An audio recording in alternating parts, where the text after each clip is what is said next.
नमस्कार, आप देख रहे देवभूमि समाचार। मैं आपके साथ प्रियंका मलिक हाजिर हूं उत्तराखंड की तमाम छोटी बड़ी खबरें लेकर। खबरों का रुख करेंगे, लेकिन सबसे पहले एक नजर हेडलाइंस पर।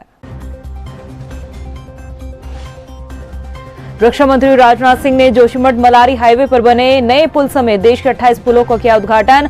सीमा सड़क संगठन ने किया है पुलों का निर्माण।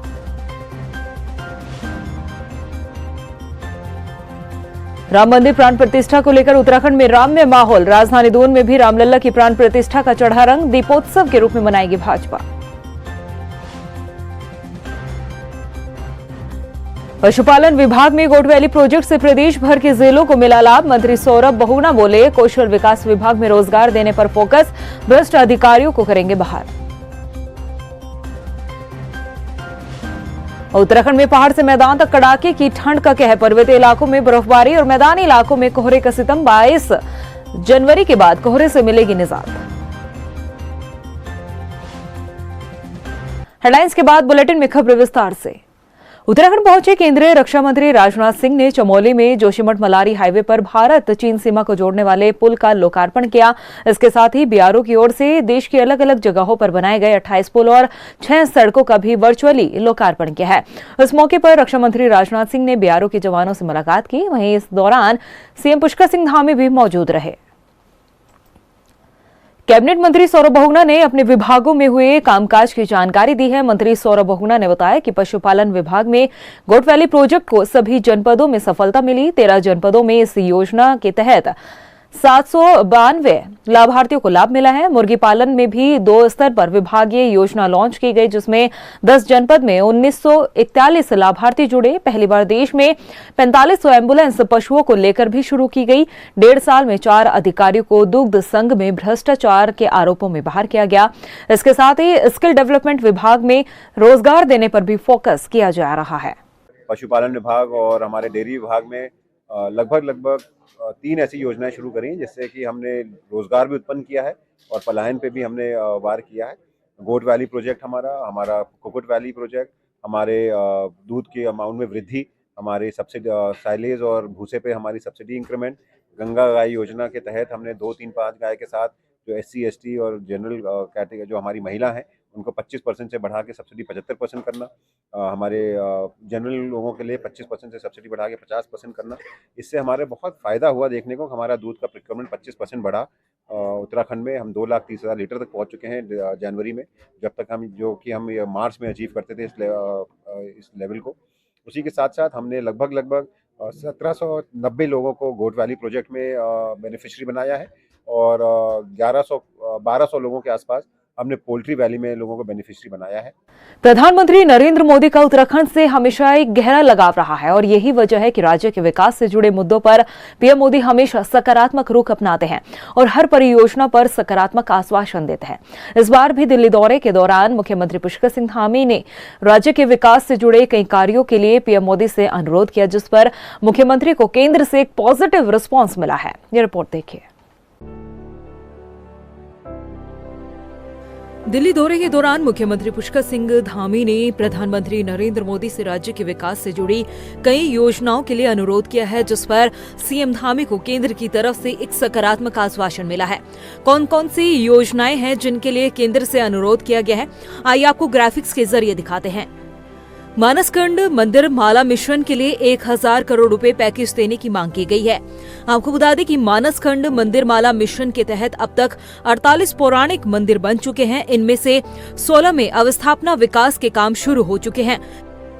जागेश्वर धाम के लिए 150 करोड़ का मास्टर प्लान बनाया गया है। इसके साथ ही मानसखंड मंदिरों के प्रचार प्रसार के लिए देश के अलग अलग स्थानों से काठगोदाम और टनकपुर रेलवे स्टेशनों तक भारत गौरव मानसखंड एक्सप्रेस संचालित करने का भी अनुरोध किया गया। उत्तराखंड को केंद्रीय पूल के कोयला आधारित संयंत्रों से 400 मेगावाट बिजली देने का भी अनुरोध किया गया है। पीलीभीत खटीमा राजमार्ग को 4 लेन के चौड़ीकरण के लिए परिसंपत्तियों का ट्रांसफर करने के लिए कार्यदायी संस्था नामित कर कार्य शुरू करने की भी बात कही गई। वहीं मसूरी में 2 लेन टनल परियोजना के कार्य को लेकर लोक निर्माण विभाग के कार्यदायी संस्था बनाने और टनकपुर बागेश्वर रेल लाइन परियोजना को राष्ट्रीय परियोजना घोषित करते हुए खर्च का पूरा भार भारत सरकार की ओर से वहन करने का भी अनुरोध किया गया। इसके साथ ही उत्तराखंड में गंगा और उसकी सहायक नदियों को छोड़कर अन्य नदियों में हाइड्रो पावर प्रोजेक्ट की मंजूरी देने का भी आग्रह किया गया है। टनकपुर देहरादून के बीच एक जन शताब्दी रेल सेवा, टनकपुर से नई दिल्ली के बीच एक फास्ट ट्रेन और देहरादून हरिद्वार रामनगर से सीधी रेल सेवा संचालित करने के साथ ही वायुसेना की ओर से चिन्यालीसोड़ हवाई पट्टी के नियमित रखरखाव, जोलीग्रांट हवाई अड्डे के उच्चीकरण के साथ ही तमाम जल विद्युत परियोजनाओं के विकास निर्माण की अनुमति देने का भी अनुरोध किया है। कणपियार ग्वालदम मार्ग में बीआरओ की ओर से किए जा रहे कार्यों में तेजी लाने, पर्यटन और सैन्य वागमन और आम जनमानस के लिए महत्वपूर्ण 189 किलोमीटर की काठ गोदाम भीमताल, ध्यानाचुली, मोरनोला, खेती खान, लोहाघाट, पंचेश्वर मोटर मार्ग को राष्ट्रीय राजमार्ग के रूप में अधिसूचित करने का भी अनुरोध किया है।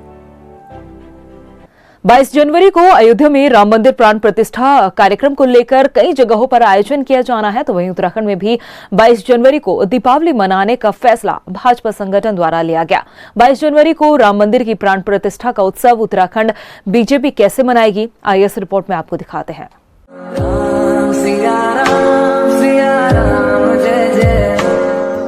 22 जनवरी को अयोध्या में हो रहे प्राण प्रतिष्ठा कार्यक्रम को लेकर उत्तराखंड में भी भाजपा सरकार और संगठन द्वारा कई कार्यक्रम आयोजित किए जाएंगे। तो वहीं प्रदेश सरकार ने 22 जनवरी को प्रदेश भर के स्कूल और शिक्षण संस्थानों में अवकाश घोषित कर दिया है। इसके अलावा प्रदेश के कर्मचारियों को आधे दिन का अवकाश दिया गया है। दूसरी तरफ भाजपा संगठन द्वारा प्रदेश के सभी सांसद, विधायक और जनप्रतिनिधियों को अपने क्षेत्र में बने रहने के भी निर्देश दिए हैं। जिस समय अयोध्या में राम मंदिर प्राण प्रतिष्ठा का कार्यक्रम चल रहा होगा, उस समय सभी जनप्रतिनिधि अपने क्षेत्र के मंदिरों में सीधा प्रसारण देख रहे होंगे। भाजपा प्रदेश अध्यक्ष महेंद्र भट्ट जोशीमठ में नरसिंह देवता मंदिर के कार्यक्रम से जुड़ेंगे, तो वहीं मुख्यमंत्री पुष्कर सिंह धामी हरिद्वार में मौजूद रहेंगे। खास बात यह है कि भाजपा संगठन द्वारा दीपावली मनाने को लेकर भी निर्देश दिए गए हैं, जिसके तहत मुख्यमंत्री पुष्कर सिंह धामी दीपोत्सव कार्यक्रम में भी शामिल होंगे। 22 तारीख देवभूमि उत्तराखंड के अंदर एक और बग्वाल मनाई जाएगी, जिसे हम लोग राम बग्वाल कहेंगे, राम दीपावली। भव्यतम होगा। हर गांव में एक मंदिर है, वो मंदिर किसी भी देवी देवता का हो, हर देवी देवता भी उस दिन 22 तारीख को अयोध्या के अंदर जो अनुष्ठान चल रहा है, प्राण प्रतिष्ठा का जो कार्यक्रम चल रहा है, वहाँ के सारे नागरिक एकत्र एक स्थान पर आकर बड़ी LED TV लगाकर हम उस पूरे कार्यक्रम को देखेंगे। वहाँ आरती होगी, उस मंदिर में भी आरती होगी। हमने तय किया है कि हमारे उत्तराखंड के सभी मंत्रीगण, हमारे माननीय मुख्यमंत्री जी, हमारे सभी विधायकगण, हमारे प्रदेश पदाधिकारी प्रसिद्ध मंदिरों में उस दिन उपस्थित रहेंगे और भव्यतम आयोजन को गांव वालों के साथ सामूहिक रूप से देखेंगे। वहीं भाजपा प्रदेश कार्यालय में भी इस अवसर पर कार्यक्रम आयोजित किए जाने हैं। दीप उत्सव का भी कार्यक्रम इस आयोजन में शामिल होगा। पूरे देश के अंदर भारतीय जनता पार्टी के द्वारा 22 जनवरी के जो भगवान राम अपने भव्य मंदिर में प्रवेश कर रहे हैं, उसको लेकर के देश भर में उत्साह का माहौल है और भारतीय जनता पार्टी के सभी वरिष्ठ नेतागण, सभी जनप्रतिनिधि, सांसद, विधायक कहीं न कहीं किसी मंदिर में वो भजन कीर्तन के कार्यक्रम में और प्राण प्रतिष्ठा का जो कार्यक्रम लाइव दिखाया जाएगा उसको देखेंगे और रात्रि में पूरे प्रदेश के अंदर अपने घरों में दीपावली भी मनाएंगे और 5 दीप अपने घर में जला के राम ज्योति के रूप में उसको अपने घर में जलाएंगे। देश के साथ साथ उत्तराखंड में भी इस वक्त पूरा माहौल राममय हो गया है। 22 जनवरी को राम मंदिर प्राण प्रतिष्ठा के कार्यक्रम को भाजपा दीपावली के पर्व की तरह मनाने जा रही है।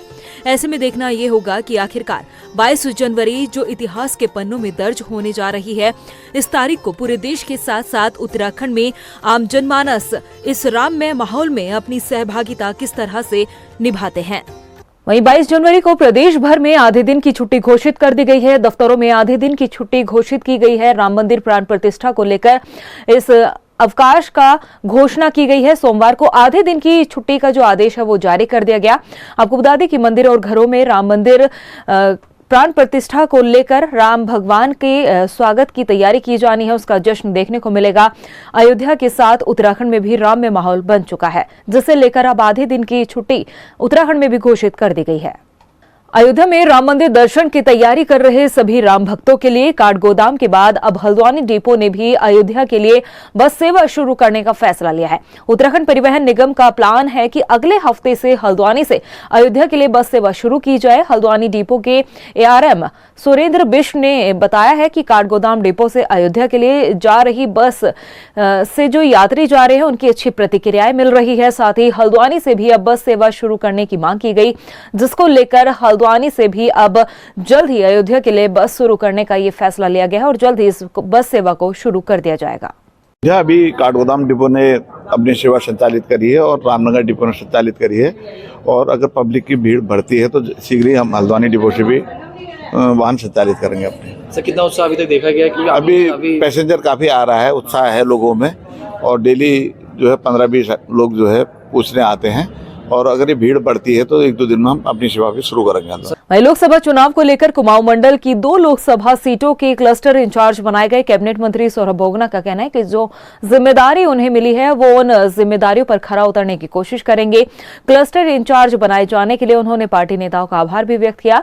इसके साथ ही उन्होंने कहा कि 2024 में प्रधानमंत्री नरेंद्र मोदी को तीसरी बार प्रधानमंत्री बनाने को लेकर कामकाज किया जाएगा और लोकसभा चुनाव में पिछली बार से ज्यादा इस बार मतों के अंतर से जीत हासिल करने का लक्ष्य तय किया गया है। नहीं, देखिए, मैं बहुत धन्यवाद करता हूं प्रदेश अध्यक्ष जी का, माननीय मुख्यमंत्री जी का और संगठन मंत्री जी का, जिन्होंने मुझको ये जिम्मेदारी दी है, क्लस्टर का प्रभारी बनाया है कुमाऊं का। और बस इतना ही कह सकता हूं कि पूरी कोशिश करेंगे कि जो 2024 का चुनाव है उसमें कुमाऊं के और गढ़वाल की 5 सीटें हैं, 5 को हम हाईएस्ट मार्जिन से जीतें। संगठन के साथ और कार्यकर्ताओं के साथ समन्वय बना के काम करना है और फिर से इस देश में पूर्ण मेजोरिटी की सरकार बने माननीय मोदी जी की, उस पर हम लोग काम। कांग्रेस अनुशासन समिति के अध्यक्ष और पूर्व कैबिनेट मंत्री नवप्रभात का एक वीडियो सोशल मीडिया पर वायरल हो रहा है, जिसमें राम मंदिर निर्माण के स्थल को अभी भी मस्जिद का हिस्सा बताने की बात कही जा रही है। साथ ही हनुमानगढ़ी में तोपों के रखने को लेकर सवाल खड़े किए गए हैं, जिस पर बीजेपी के प्रदेश मीडिया प्रभारी मनवीर सिंह चौहान का कहना है कि कांग्रेस का चरित्र सनातन धर्म का अपमान करने का रहा है, इसलिए वो हनुमानगढ़ी के साथ राम मंदिर पर भी सवाल उठा रहे हैं, जो कि कोर्ट के फैसले का भी अपमान है। जो कुछ भी कह दीजिए, विवादित भाषा कह दीजिए, बाबरी मस्जिद कह दीजिए, बाबरी मस्जिद कहना मैं पसंद करूंगा। जो बाबरी मस्जिद और शिलान्यास स्थल के बीच का जो पैसेज, अगर आप उसमें बैठ जाते हैं, और हनुमानगढ़ी एकमात्र ऐसा मंदिर मैंने देखा है जिसमें तोपें रखी हुई। जितने झगड़े संप्रदाय या धर्म के आधार पर हुए, उसमें हनुमानगढ़ी का सक्रिय योगदान रहा है। आज हनुमानगढ़ी का नाम कहां है? जिस प्रकार से उत्तराखंड के पूर्व कैबिनेट मंत्री के द्वारा मंदिर को मस्जिद और हनुमानगढ़ी मंदिर को आतंक का अड्डा जो उन्होंने बताया है, ये कांग्रेस का असली चेहरा, सनातन विरोधी चेहरा उनका सामने आ रहा है। और इस प्रकार से, जिस प्रकार से जो बयानबाजी कांग्रेस के द्वारा की जा रही है, ये भारतीय संविधान की और सर्वोच्च न्यायालय के आदेशों की भी अवहेलना कर रहे हैं। आगामी 25 जनवरी को प्रधानमंत्री नरेंद्र मोदी युवाओं के साथ संवाद करेंगे, लिहाजा भाजपा युवा मोर्चा ने इसकी तैयारी शुरू कर दी है। युवा मोर्चा के प्रदेश अध्यक्ष शशांक रावत ने बताया कि 25 जनवरी को युवाओं के साथ संवाद कार्यक्रम को लेकर प्रदेश की सभी 70 विधानसभाओं में ये कार्यक्रम आयोजित किया जाएगा, जिसमें हर विधानसभा से 1000 युवाओं को जोड़ने का लक्ष्य रखा गया है, जो प्रधानमंत्री नरेंद्र मोदी से संवाद करेंगे। देखिए, 25 जनवरी को पूरे भारतवर्ष में 5000 से अधिक स्थानों पर मोदी जी डायरेक्ट इंटरैक्शन के माध्यम से युवाओं के मध्य जाएंगे। हमारा लक्ष्य रहेगा कि 50 लाख से अधिक युवा में पूरे देश में इसमें हम माध्यम से डायरेक्ट इंटरैक्शन के माध्यम से मोदी जी संवाद करेंगे। और उत्तराखंड की यदि बात करें तो 70 विधानसभाओं में आयोजन किए जा रहे हैं, विधानसभा स्तर के कार्यक्रम हैं, और प्रत्येक विधानसभा में 1000 से अधिक युवाओं की प्रतिभाग रहे। हम इसको सुनिश्चित करने का पूरा प्रयास करेंगे। उत्तराखंड से लक्ष्य क्या रखा आप लोगों ने इस बार? हमने प्रत्येक विधानसभा वाइज 70 विधानसभाओं में 1000 से अधिक युवाओं की हम इसमें प्रतिभाग लेंगे। और हमारा जो ऑनलाइन रजिस्ट्रेशन है उसमें 1,80,000 से युवाओं का हम रजिस्ट्रेशन का पूर्ण संकल्प लेंगे। वहीं अल्मोड़ा और बागेश्वर में स्वास्थ्य मंत्री डॉक्टर धन सिंह रावत ने 170 नर्सिंग अधिकारियों को नियुक्ति पत्र सौंपे। इस मौके पर स्वास्थ्य मंत्री डॉक्टर धन सिंह रावत ने कहा कि अल्मोड़ा और बागेश्वर दोनों जिलों में नर्सिंग अधिकारियों के पद 100% नियुक्ति हो चुकी है। इसके साथ ही मंत्री डॉक्टर धन सिंह रावत ने कहा कि नई शिक्षा नीति के तहत जल्द ही सरकारी स्कूलों में चतुर्थ श्रेणी के 2,500 पदों पर नियुक्ति की जाएगी। 170 नर्सिंग अधिकारियों की आज हम नियुक्ति कर रहे हैं बागेश्वर जिले के लिए और अल्मोड़ा जिले के लिए, और इन दोनों जिलों में अब 100% लोगों को जो है हमने नियुक्तियां दे दी हैं। अब कोई भी नर्सिंग अधिकारी का पद यहाँ रिक्त नहीं है, पूरा बैकलॉग पूरा हो गया है। और इस सत्र में हम लगभग 11,000 लोगों को नौकरी दे रहे हैं स्वास्थ्य विभाग में। पिथौरागढ़ मेडिकल कॉलेज के लिए भी हमने 1,000 पद स्वीकृत कर दिए हैं, 1,000 पद जो है हरिद्वार मेडिकल कॉलेज के लिए कर दिए हैं। और इस अल्मोड़ा मेडिकल कॉलेज के लिए पैसों के लिए कोई दिक्कत नहीं रहेगी, जितना पैसा चाहे वो पैसा दिया जाएगा और एक अच्छा यहाँ का मेडिकल कॉलेज बना उत्तराखंड के ऊंचाई वाले इलाकों में अब बर्फबारी के बाद मौसम का मिजाज बदल चुका है। मैदानी क्षेत्रों में कोहरे ने मुसीबतें बढ़ा दी है। इसको लेकर मौसम विभाग के निदेशक विक्रम सिंह ने बताया कि मैदानी क्षेत्रों में तापमान में गिरावट दर्ज की गई है। हरिद्वार और उधम सिंह नगर के मैदानी जिलों में कोहरे की स्थिति बनी हुई है, लेकिन 21 और 22 जनवरी के बाद कोहरे से राहत मिलने के आसार जताए गए हैं। इस समय जो अगर वार्निंग की बात कर रहे हैं तो जो कोहरा है उसके लिए रखा गया है, तो लोग जो आवागमन करते हैं बड़े सावधानी से करें। एक्सीडेंट्स वगैरह ऐसी समय में हो जाते हैं, विजिबिलिटी काफ़ी कम रहती है। इसके अलावा जो दिन में जब तापमान कम है तो बुजुर्ग हैं या बच्चे हैं उनको भी जो है सर्दी से जो है बचाना है, तो वो सब प्रिकॉशन बिल्कुल लेनी चाहिए। और इसके अलावा पहाड़ों में भी देख रहे हैं तो जो पाला है, सुबह के टाइम पाला जो है वो दिख रहा है बिल्कुल जो है, तो जो आवागमन पहाड़ों में भी कर रहे हैं लोग तो ऐसे में स्लिप हो जाती गाड़ी वगैरह, तो जो भी ड्राइविंग है वो काफ़ी सावधानी से करनी, चाहे पाले की वजह से कह लीजिए या ये फिर जो है फॉग की वजह से कह लीजिए। देहरादून में शराब के नशे में एक फौजी पिता ने अपनी 2 साल की बेटी की बुरी तरह से पिटाई कर उसे मौत के घाट उतार दिया। आरोपी फौजी की पत्नी की तहरीर पर पुलिस ने मुकदमा दर्ज कर जांच शुरू कर दी है। फिलहाल आरोपी फरार है और उसकी यूनिट को भी इस बारे में सूचित कर दिया गया है। आरोपी की पत्नी का कहना है कि जब भी वो ड्यूटी से छुट्टी के लिए घर आते थे तब घर पर आकर शराब पीकर अपनी 2 साल की बेटी के साथ मारपीट करता था। विरोध करने पर उसे भी धमकाया जाता था। ये पटेल नगर थाना क्षेत्र में 13 तारीख की घटना है। पति पत्नी जो एक फौज में पति काम करता है मनोज, इसका अपनी पत्नी से झगड़ा चल रहा था। पूर्व में भी इस तरह के विवाद थे। उसमें 2 साल की जो बच्ची थी वो उस झगड़े के कारण जब वो बीच में वहाँ थी तो उसको उसके द्वारा धक्का देकर या जो भी झगड़े के कारण उसको हिट किया गया, जिसके बाद उपचार के दौरान उसकी 2-3 दिन बाद उसकी मृत्यु हो गई थी और परिजन उसको लेकर अपने पैतृक घर चले गए थे। जब ये मामला कल शिकायत लेकर आए तो उसमें 304 धारा में अभियुक्त के खिलाफ उस पर मुकदमा पटेल नगर में दर्ज कर लिया गया। वहीं एसटीएफ की टीम ने 35 लाख रुपए की साइबर धोखाधड़ी करने वाले आरोपी रविकांत शर्मा को हरियाणा से गिरफ्तार किया है। आरोपी खुद को आरबीआई का कर्मचारी बताकर रिलायंस बीमा पॉलिसी के तहत धनराशि में अलग अलग स्कीम बताकर लोगों को लालच देता था और पीड़ितों से धनराशि जमा करवाता था। साथ ही साइबर धोखाधड़ी के लिए दूसरों की आईडी के जरिए कई सिम कार्ड्स और धनराशि बैंक खातों का इस्तेमाल भी करता था। एसटीएफ ने आरोपी से बैंक खाते की 3 chequebook, 6 debit card, 3 mobile phone और अलग अलग सिम कार्ड बरामद किए हैं। देखिए, कुछ माह पूर्व भीमताल जिला नैनीताल में एक शिकायतकर्ता के द्वारा मुकदमा दर्ज कराया गया था, जिसमें उनसे बीमा पॉलिसी को रिन्यू कराने के नाम पर और एडिशनल बेनिफिट दिलाने के नाम पर लगभग 35 लाख रुपए की धोखाधड़ी की गई थी।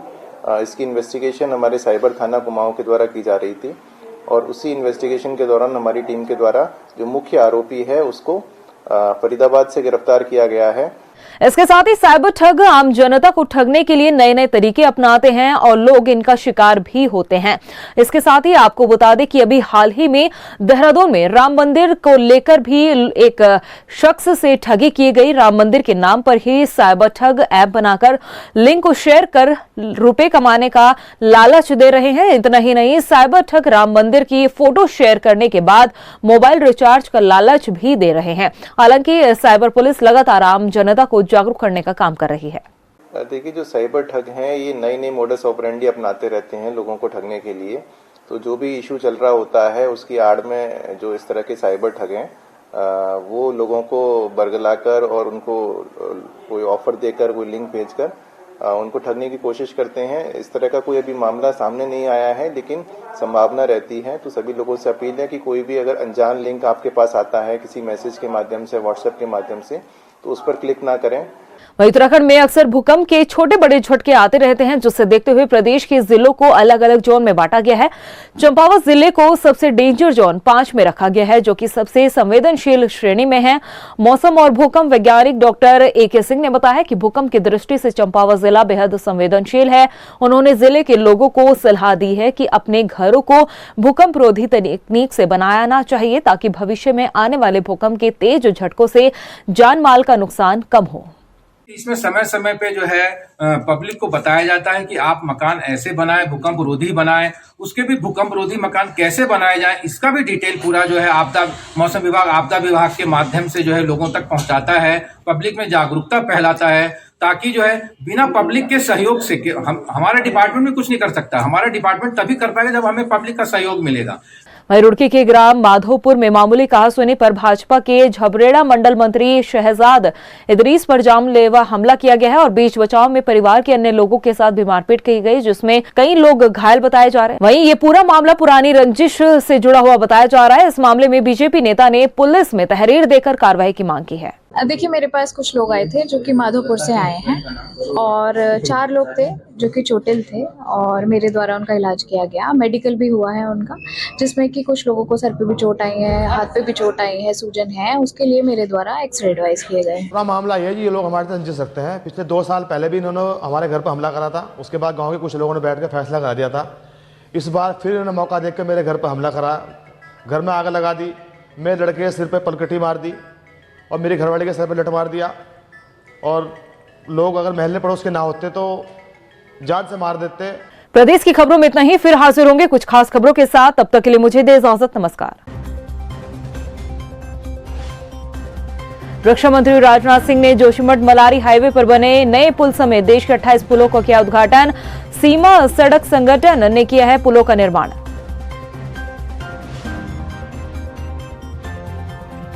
राम मंदिर प्राण प्रतिष्ठा को लेकर उत्तराखंड में राममय माहौल। राजधानी दून में भी रामलला की प्राण प्रतिष्ठा का चढ़ा रंग। दीपोत्सव के रूप में मनाएगी भाजपा।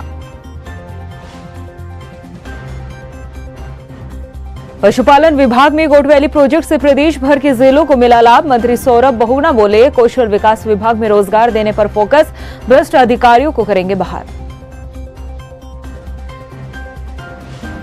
उत्तराखंड में पहाड़ से मैदान तक कड़ाके की ठंड का कहर। पर्वतीय इलाकों में बर्फबारी और मैदानी इलाकों में कोहरे का सितम। 22 जनवरी के बाद कोहरे से मिलेगी निजात।